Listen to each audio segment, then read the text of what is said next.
Hi guys, Mami Park is here, and in today's video ay magsha-shoutout tayo at pag-uusapan natin ang compounding, okay, sa negosyo. Okay? So kasi 'di ba last time na vlog natin, ang gustong mangyari ni Carlos ay ma-sustain ng kanyang recently inad na business or source of income ay pagyeyelo. At kung sakaling kakayanin ng yelo na ma-cover up ang kanyang mga expenses, ay huwag na niya sanang magalaw yung kinikita or sinisales ng tindahan para maparolling niya. Or, ang sabi niya, literal na word ay mag-compounding. Okay. So, ayan, without further ado na. Pero may further do pa. So, it's 11:50 as of the moment. Nag-extend kami kasi dumating na naman yung aming umuwi na ulit yung aming pinakamagandang suki si Angel na hindi ko pa nakikita dumaan. Birthday pa ngayon ng isa naming suki nga na under din paano ba yun? Part ng LGBTQ, no? So si Mama Barbie. Happy birthday Mama Barbie. Ayan. So dito sila bumili ng gin. Jai, may gin pa ba? Meron pa naman. So yun, so nakakatuwa. Nagpa-reserve sila ng yelo. So sabi namin mga 12:30 magsasara kami. Okay, so para bago magsara ay makapag-vlog na tayo, no? So ayan. So sabi ni Super Nick, Mami, ask ko lang paano po niyo po namomonitor ang sales niyo. So when it comes to monitoring of the sales, sa benta, nagtatala ako ng benta. No, and then sabi niya, naglilista po ba kayo? Hindi. Sa dami ng bumibili na ganyan, hindi mo na yan mamomonitor. Unless meron kang POS machine at lahat ng transaction ay padadaanin mo sa POS. Or lahat re-resibuhan, no? Ayan. And then sabi pa niya, ako po kasi dati nililista ko po lahat ng binibili ng mga customer nung bago-bago po ang tindahan ko. Pero recently po hindi ko na po magawa sa dami ng bumibili. Minsan at sunod-sunod hindi ko po lahat natatandaan. I've been there in that kind of No, dati naglilista pa kami hanggang sa hindi na lang. Nung dati pa sa store ko, nung ang kasama ko pa nung dati ay si Angie pa ang tindera ko. Kaya po ginagawa ko halimbawa po ngayon, gabi, binibilang ko yung cash on hand ko. Then, kinabukasan po, kapag close na, nililes ko lang po yung total cash on hand of the day sa yesterday. Cash on hand para po makita ko po yung sales of the day ko. Tama po ba yon? Kung may mga expenses man po at purchases, ay kasama po yung ina-add ko sa sales of the day bago ko po nililes yung yesterday. Cash on hand. Medyo magulo po ata. Hope you understand. But bago nyo lang po akong tagapakinig at nag-enjoy po ako makinig sa inyo, more power. Ayan. So, welcome to Mami Parks channel. Super Nick. Magulo talaga yung sinabi mo. So, in my part sa akin ang ginagawa ko, halimbawa, unang araw ng buwan. So, halimbawa, yung sales ngayon, o kaya naman ay bago pa lang ako nagsisimula, no? As in, kaka-open ko lang, yung sales ngayon ay aking ililes doon yung mga pinamili ko ng araw na yon or kung may deliver at expenses na rin, no? So kung ang first day ko ay may expenses ako na kailangan ko pala ng plastic, nagbukas ako ng plastic, so ilalagay ko yon sa expenses. And then ang next naman nun is pagka-less ko may matitira, so yun yung magse-serve as my cash on hand. So, yung cash on hand na yon, i-carry ko the next day, ados, no? So, cash plus yung sales ko naman ng araw ng ados. And then, saka ko ililes yung mga purchases, kung may mga deliveries, may mga pinamili, and next na ililes ko ay yung expenses. At ang matitira doon ay cash. Again, cash on hand ulit. Yon yung matitira. So, ganun ko lang siya nire-record, no? Hindi ko kailangan maging complicated when it comes to that kasi napakadali namang i-predict. Di naman to kasi katulad talaga ng yung mini-mart na talagang busy na tipong kailangan na ng POS machine. Actually po, meron po akong meron po akong vlog niyan. Hanapin nyo lang po dyan sa aking mga topics kung paano po ako nagtatala. Okay? So, wag lang doon sa tax topic kasi iba po yung tax topic na tinatakel doon sa pagtatala. Meron po akong vlog niyan at marami po dito sa aking mga tagapakinig, viewers, tagapanood na mga napanood na rin yan. Okay? So, thank you at nag-e-enjoy ka, hindi ka naboboring kahit mahaba ang video ng Mommy Park, na-enjoy mong makinig sa channel ni Mommy Park. Okay? So, Malu Aguirre, hi, Ma'am Malu, it's been a long time, how are you? Very well said, Mami, hindi talaga maalis ang personal expense. Pero pag extra expense at di makaya ng store, dyan babagsak. Exactly. Kaya dapat mas ingat gumasta ang mga bread and butter ang tindahan.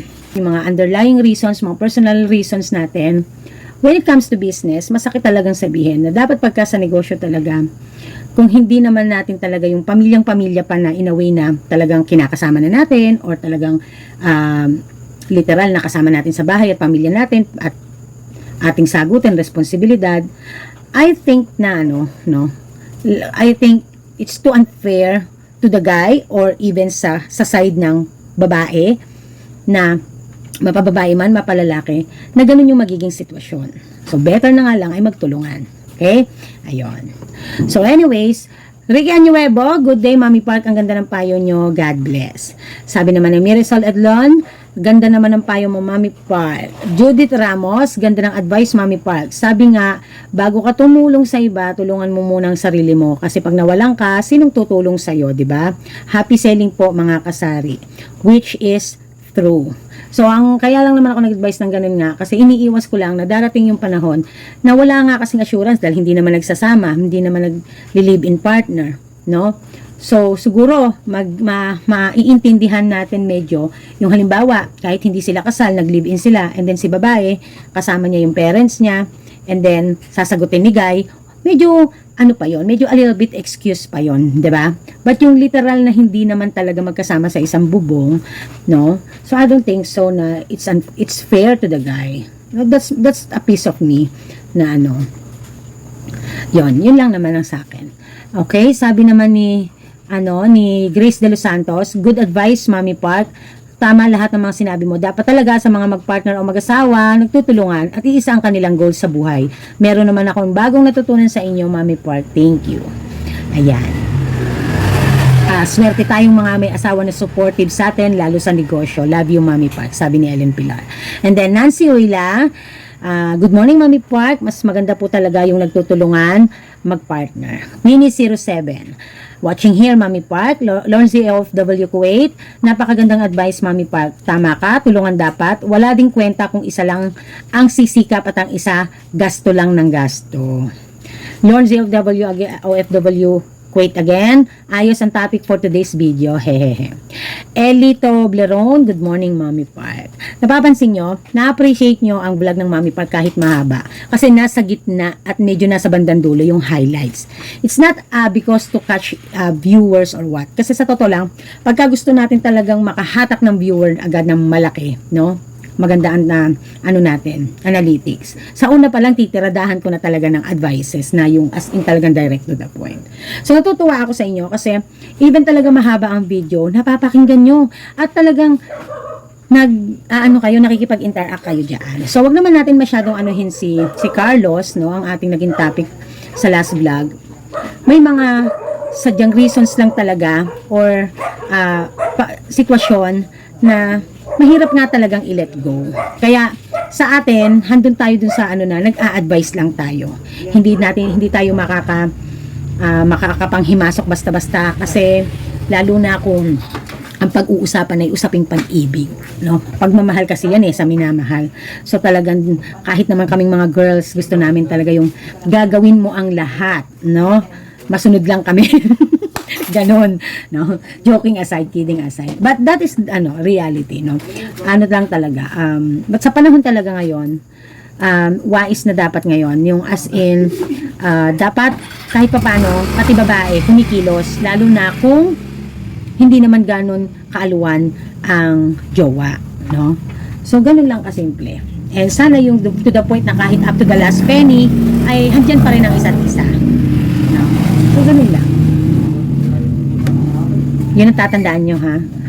Kung talagang kayo ay gusto nyo talagang ito na pinili yung tao at mag-settle down, tandaan nyo, kahit di pa kayo nakakasal, dapat sa sarili nyo nararamdaman nyo na ito yung tao kahit up to the last penny, hindi ko iiwan. Dapat ganon, no?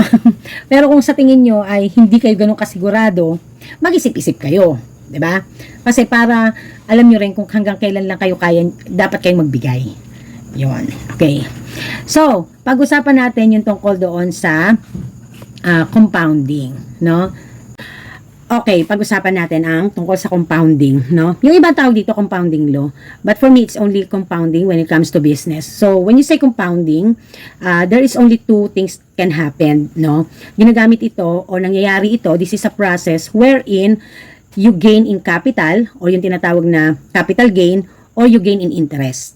Okay? So, sa ating negosyo na klase ng pagsasari-sari store, ano ba ang ganap ng compounding? Since na pag-uusapan naman din to.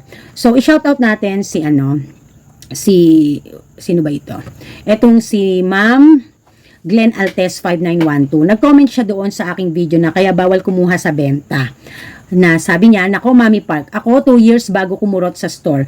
Bago ko napalaki ang store. Kung gustong lumaki ang store, matuto tayong mag-intay at kung nakikita natin na kaya na ni store. Okay, so which is, ito yung panuntunan din na ginawa ko nung nahandito na ako sa pagtitindahan dito. So, ano na tayo, no? Going to 3 years na. Tama ito at I would agree 1,000% kasi ito din yung lagi kong sinasabi sa inyo, no? Na huwag niyong kukurutan ng tindahan kung hindi rin lang naman net income. Now, kung sasabihin natin na ang compounding is whether it's in capital gain or interest, meaning to say ba nito, pati ba ang ating net income ay hindi natin kakabigin? Well, it is up to you. Okay? So, bago ko talakayin ang compounding when it comes to capital gains, dun muna tayo sa interest. Usually, ang interest, nagagamit yan sa bangko, sa mga nagpapautang, sa mga lending. No? So, magbigay tayo ng sample pagdating sa bangko. Halimbawa, ay nag-deposit ka ng 1,000, no, sa iyong bangko. At taon-taon, ang interest niyan ay halimbawa ay 2%, 3%. So, ibig sabihin, yung 2% ng 1,000 mo, madadagdagan. So, kapag ka nadagdagan ng 2% ang 1,000 mo, the next following year, or the following year, rather, ay dun ulit mag-i-start.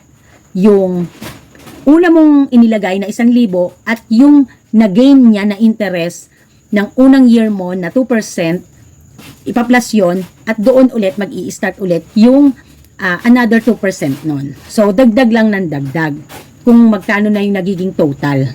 So, doon gumagana yung salitang compounding. And it is also happen when it comes to other kind of businesses. No? Lalo na yung mga nagle-lending, nagpapautang. Kaya mahalagang-mahalaga na sinesettle yung mga utang natin kasi nga yung interest ang laki. No? Kaya may narerematan na mga alahas, ganyan, kasi nga yung interest, pagka hindi natin nabayaran man lang kahit yung interest, nag-compounding, no? Lumalaki, nagpapatong-patong. Okay, so let's focus on the capital gain. So, marami kasi yung nahihiwagaan sa kung paano hindi ma-explain na bakit nakakapagpalaki ka agad ang ating mga kasari, ang marami sa atin. And even to me, nangyari yan.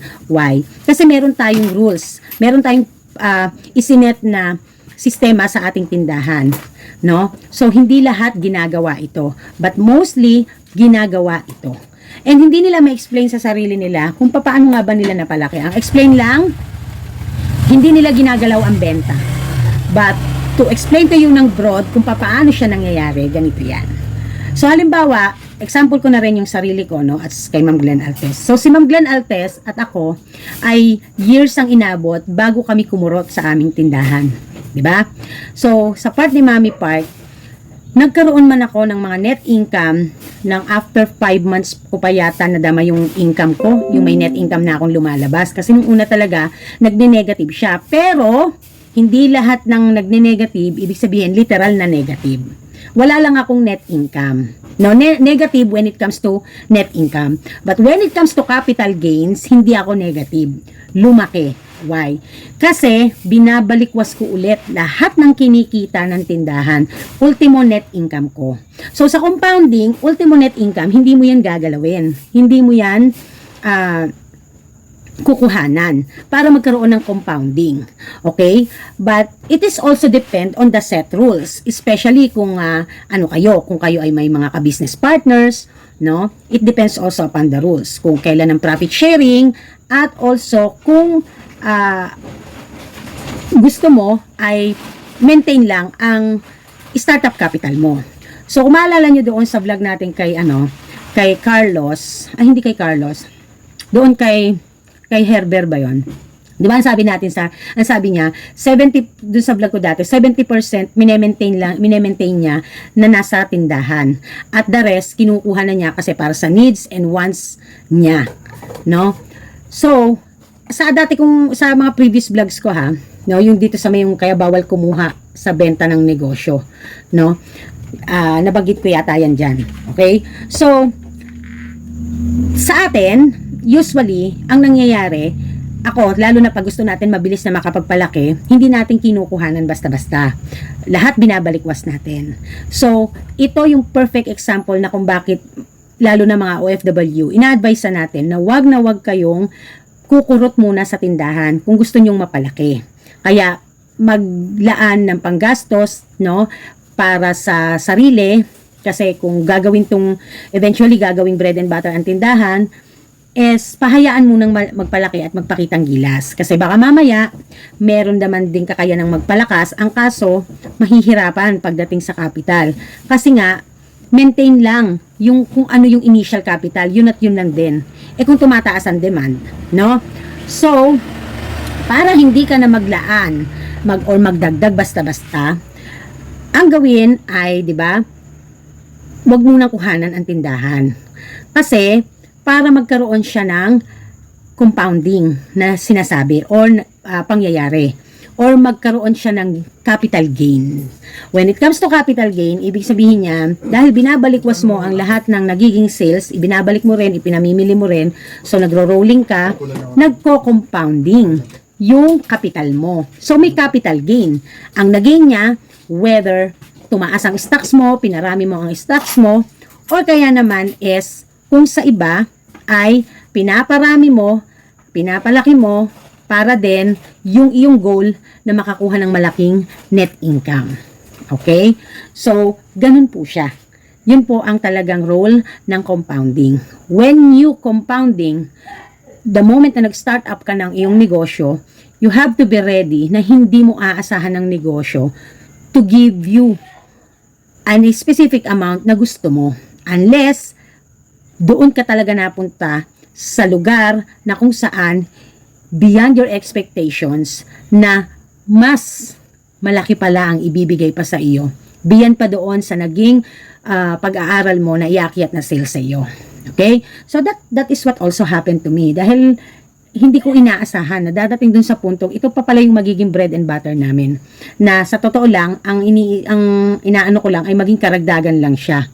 Dahil, di ba, my life is so normal before nung hindi pa si daddy nagkasakit, na aksidente, kasi he's the provider. So, ang gusto ko lang is makadagdag din ng namin para pag may mga gusto kaming pangarap pa sa buhay ay mas mabilis naming makamit nang hindi iisa-isa lang si daddy na kumikilos.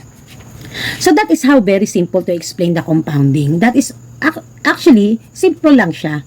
But most of the time, may mga tao or may mga negosyante na hindi nila mawari kung ano ba yung nangyayari. Bakit kaya nagwa-wonder why pa kung paano nila napalaki. No? Kaya ang isip nila sa kanilang sarili or sa iba ay sobrang galing. Wherein, that is the normal thing that happen. Ito yun talaga yung rules. Yun yung talagang normal na nangyayari.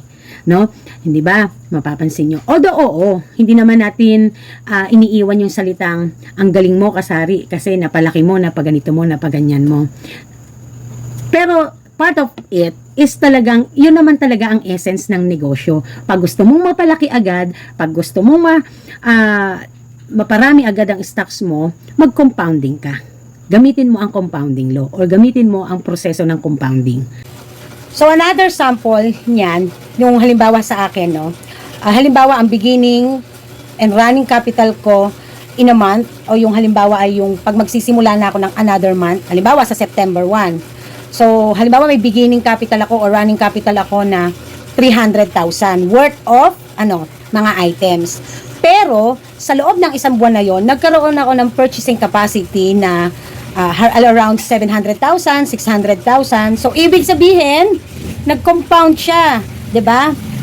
Umikot ng umikot, nagpa-rolling ng nagpa-rolling. Kasi yung purchasing capacity ko, tumaas at lumaki.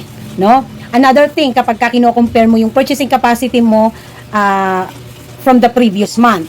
So, makikita mo doon, ay, malaki na pala ang kakayanan kong makapurchase ng mga items. Ibig sabihin, no, nakapagpa-rolling pala ako, nag-compound, no? Umikot ng umikot ang aking puhunan. Imagine for the beginning inventory or beginning capital lamang na 300,000, pero ang purchasing capacity ko in a month ay nag 700,000, 600,000, 800,000. So, doon mo siya mapapansin na ang galing, ang dami mo palang nabenta, hindi lang yung worth of 300,000, no? Dahil may na-purchase kang malaki and then nag-sales ka ng 800,000, 1 million. So, one of the perfect example diyan na katulad ko na nangyari is yung kay yung sa ating subscriber na nag-ano ko ng profit margin, yung low income, high revenue, low profit margin, no? So napaikot niya ng napaikot. Pero when it comes lang dun sa may income pa rin, yung profit margin lang yung low. Pero when it comes dun sa pagpapaikot, talagang nag-compound.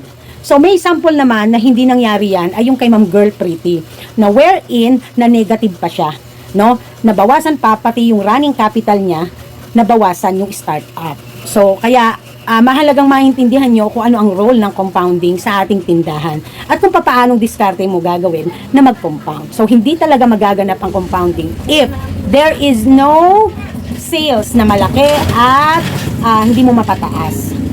Huwag kukurutan, napakasimple, balikwas ng balikwas hanggang sa lumaki. Well, iyan, magaganap. Again, tulad ng sabi ko nung last vlog natin, magaganap ang compounding if hinihiling ng tindahan, hinihiling ng negosyo ang ang kanyang paglaki.